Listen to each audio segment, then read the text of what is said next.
আসসালামু আলাইকুম রহমতুল্লাহ। আমি এই ভিডিওতে আপনাদের সামনে খুব সহজভাবে দুইটা জিনিস তুলে ধরার চেষ্টা করব। একটা হলো ইন্টারনেট কি এবং আরেকটা হলো ওয়ার্ল্ড ওয়াইড ওয়েব, বা যেটাকে আমরা সংক্ষেপে বলি ওয়েব। যেটা এই ওয়েব শব্দটা আপনারা শুনেছেন ওয়েব ডেভেলপমেন্ট নিয়ে। তো ওই ওয়েব ডেভেলপমেন্টের যে ওয়েব, ওই ওয়েব এবং ইন্টারনেট, এই দুটা জিনিস কি সেটা আপনাদের সামনে আমি এই ভিডিওতে সহজভাবে তুলে ধরার চেষ্টা করব। ওকে, তো আমি আপনাদের খুব পরিচিত একটা জিনিস দিয়ে শুরু করি, সেটা হলো সড়ক যোগাযোগ। ওকে, সড়ক যোগাযোগ কি? ধরেন আমার বন্ধু থাকে নেত্রকোনা, আমি থাকি কুমিল্লাতে। তো আমি যদি আমার বন্ধুর কাছে যেতে চাই, তাহলে আমি নিশ্চয়ই এই সড়ক ব্যবহার করে যাব, রাস্তাঘাট ব্যবহার করে যাব, রাইট? তো রাস্তাঘাট ব্যবহার করে আমি যদি আমার বন্ধুর কাছে যাই, এটা হলো সড়ক যোগাযোগ। বা গাড়ি ঘোড়া যখন যাবে, সেটা হলো পরিবহন, সড়ক পরিবহন বা সড়ক যোগাযোগ। ওকে, আচ্ছা। একইভাবে তথ্য শেয়ার করার উদ্দেশ্যে অথবা কম্পিউটারের যে রিসোর্স, সেটা হইতে পারে র্যাম, কম্পিউটেশনাল পাওয়ার ইত্যাদি। এটা নিয়ে এখন আমাদের মাথা কামাইতে হবে না। তথ্য বা রিসোর্স শেয়ারের উদ্দেশ্যে দুইটা কম্পিউটার যখন একজন একটা আরেকটার সাথে যোগাযোগ করে, তখন সেটাকে আমরা বলতে পারি, সাধারণ ভাষায় বলতে পারি তথ্য যোগাযোগ। আর এটাকে কম্পিউটার সায়েন্সের ভাষায় বলা হয় কম্পিউটার নেটওয়ার্কিং। দুইটা কম্পিউটারের ভেতরে তথ্য যোগাযোগকে আমরা বলি যে কম্পিউটার নেটওয়ার্কিং। ওকে, তো একদিকে সড়ক যোগাযোগ, যা ডিজিটাল ওয়ার্ল্ডে কম্পিউটার নেটওয়ার্কিং বা তথ্য যোগাযোগ তা। ওকে, এরপর আসতেছে, এখন সড়ক যোগাযোগের জন্য কিন্তু সড়ক লাগবে। তো আমাদের বাংলাদেশে কিন্তু ঢাকা থেকে ঢাকার সাথে যে কোনো জেলায় যাওয়া যায়, রাফলি, এটা কড়াকড়ি ভাবে ধরেন না। তো আপনার সড়কের ব্যবস্থা আছে, যে যে সারা দেশে এই যে সড়ক আছে, বিশ্ব রোড আছে, তারপর এলাকার উপজেলা লেভেলে বা জেলা লেভেলে বা একদম মফস্বল লেভেলে যেসব রাস্তাঘাট আছে, সেই সব রাস্তাঘাটকে নিয়ে কিন্তু আমরা বলতে পারি যে বাংলাদেশে একটা সড়ক যোগাযোগ ব্যবস্থা আছে। সড়ক যোগাযোগের জন্য সড়ক যোগাযোগ ব্যবস্থা আছে। একইভাবে দুইটা কম্পিউটার যখন যোগাযোগ করতে চায়, তথ্য যোগাযোগ করতে চায়, দুইটা কম্পিউটার নেটওয়ার্কিং এর জন্য আপনার কি দরকার? আপনার দরকার দুইটা কম্পিউটারের যোগাযোগের জন্য তথ্য যোগাযোগ ব্যবস্থা দরকার, যেটাকে কম্পিউটার সায়েন্সের ভাষায় আমরা বলি কম্পিউটার নেটওয়ার্ক। সড়ক যোগাযোগের জন্য সড়ক যোগাযোগ ব্যবস্থা, কম্পিউটার নেটওয়ার্কিং এর জন্য কম্পিউটার নেটওয়ার্ক। এখন সারা বিশ্বের যে কোনো দুইটা কম্পিউটার জন্য একে অপরের সাথে যোগাযোগ করতে পারে, সেই উদ্দেশ্যে সারা বিশ্বে একটা নেটওয়ার্ক আছে, যে নেটওয়ার্কটাকে আমরা বলি ইন্টারনেট। যে নেটওয়ার্কটাকে আমরা বলি ইন্টারনেট। ওকে, এখন এটা কি দিয়ে তৈরি? ইন্টারনেট রাস্তাঘাট কি দিয়ে তৈরি? রাস্তাঘাট, ছোট বড় রাস্তা, সড়ক যোগাযোগ ব্যবস্থা কি দিয়ে তৈরি?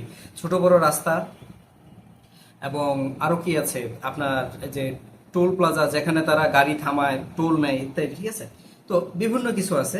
একইভাবে তথ্য যোগাযোগ ব্যবস্থা বা কম্পিউটার নেটওয়ার্ক যেটা সারা বিশ্ব জুড়ে আছে, ইন্টারনেট বিভিন্ন যন্ত্রপাতি, তার, submarine cable, fibre cable, optical fibre cable, বিভিন্ন রকম কেবলের মাধ্যমে, ইলেকট্রনিক একটা ব্যবস্থার মাধ্যমে সারা পৃথিবীতে একটা কম্পিউটার নেটওয়ার্ক আছে, সেটাকে আমরা বলি ইন্টারনেট।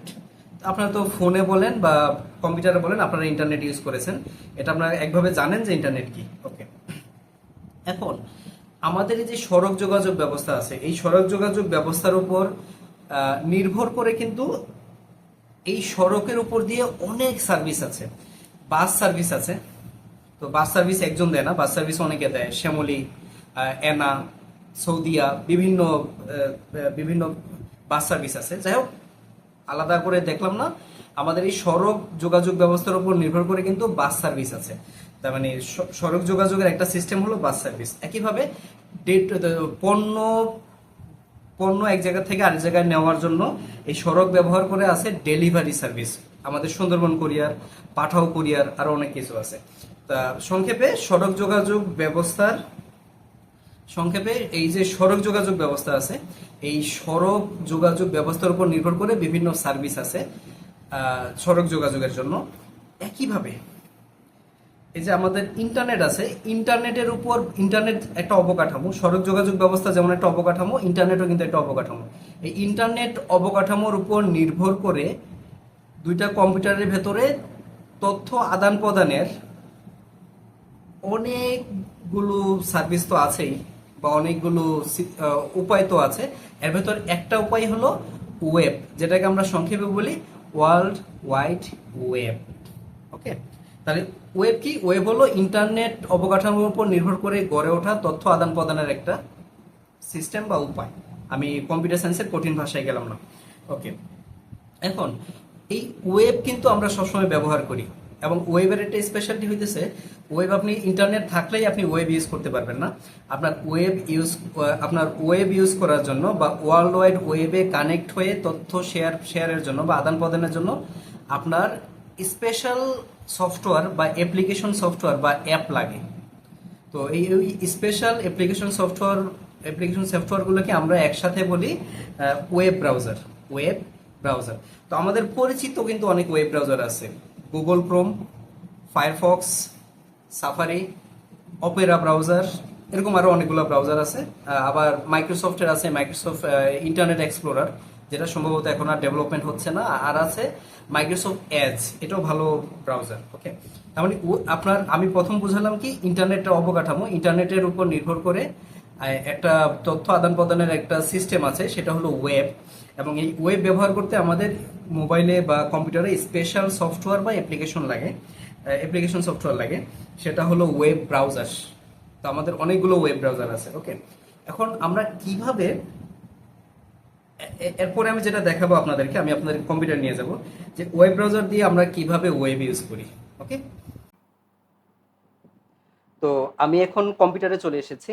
তো এই আমার কম্পিউটারে আপনার কয়টা আছে ব্রাউজার? আই থিঙ্ক 4টা বা 3টা আছে। তো আমি যে কোনো একটা ব্রাউজারে গেলাম, আমি মজিলা ফায়ারফক্সে গেলাম। উপরে এই যে জায়গাটা আপনারা দেখতে পাবেন, সব ব্রাউজারে দেখতে পাবেন, এই উপরে একটা বক্সের মতো থাকে যেখানে লেখা থাকে সার্চ উইথ গুগল অথবা এন্টার অ্যাড্রেস, এন্টার ইউআরএল, এরকম বিভিন্ন কিছু লেখা থাকে। তো এই অংশটাকে আমরা বলি অ্যাড্রেস বার। এবং যেহেতু এখন অ্যাড্রেস বার ব্যবহার করে সার্চও করা যায়, সেহেতু এই অ্যাড্রেস বারের এখন আরেকটা নাম আছে যেটাকে সার্চ বার বলে। বাট আমি অ্যাড্রেস বার নামের সাথে যাব, যেহেতু ট্রেডিশনালি এটাই আগে নাম ছিল। ওকে, তো আমরা কি করি, ওয়েব ব্যবহার করার জন্য আমরা ব্রাউজারে যাই, ব্রাউজার ওপেন করি। ব্রাউজার ওপেন করার পরে ব্রাউজারের এই যে অ্যাড্রেস বারে আমি হয়তো কিছু একটা লিখি, যে facebook.com, এই যে facebook.com লিখলাম, এটাকে বলা হয় একটা ডোমেইন নেম। ওকে, তো এই ডোমেইন নেম লেখার পরে আমি হয়তো কিবোর্ডে এন্টার চাপবো। এন্টার চাপলে এই যে দেখেন আমার চোখ, আমার সামনে এই যে ফেসবুক লোড হলো। এটা হলো এটা হলো একটা ফেসবুক অ্যাপ।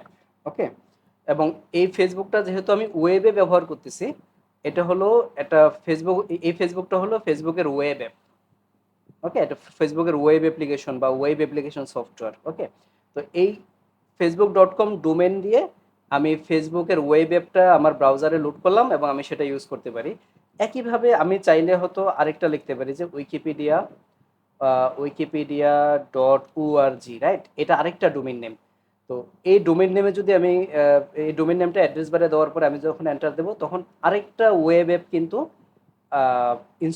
আরেকটা ওয়েব অ্যাপ কিন্তু আমার ব্রাউজারে লোড হবে। যে এখানে আমি যে কোনো কিছুতে যাইতে পারি। ওকে, আমি উপরে যাই, আমি এর ইংরেজি ভার্সনে যাই, রাইট? তো আমি এই যে ওয়েব অ্যাপটা ব্যবহার করতে পারতেছি, এই যে উইকিপিডিয়া, এটাও কিন্তু আরেকটা ওয়েব অ্যাপ। এবং এই ওয়েব অ্যাপের জন্য আমরা এই ডোমেনটা ইউজ করতেছি, এই ডোমেন নেমটা ইউজ করতেছি। আবার ফেসবুকের জন্য এরকম ডোমেন নেম আছে। ওকে, তো এই হলো বিভিন্ন ওয়েব অ্যাপ। তো আমি আর ফেসবুকে যাইতেছি না, কেউ হয়তো মেসেজ পাঠাইছে আমাকে। তো এটা হলো ওয়েব অ্যাপ।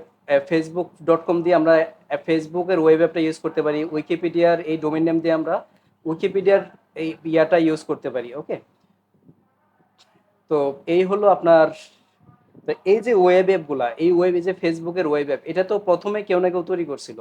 কে তৈরি করছিল আমরা জানি, সেটা হলো মার্ক জাকারবার্গ। ওকে, একইভাবে এই যে উইকিপিডিয়ার যে ওয়েব অ্যাপটা, এটাও তো কেউ না কেউ তৈরি করতে হয়েছে, রাইট? কেউ না কেউ তৈরি করছে বলেই কিন্তু আমরা এটা ব্যবহার করতে পারতেছি।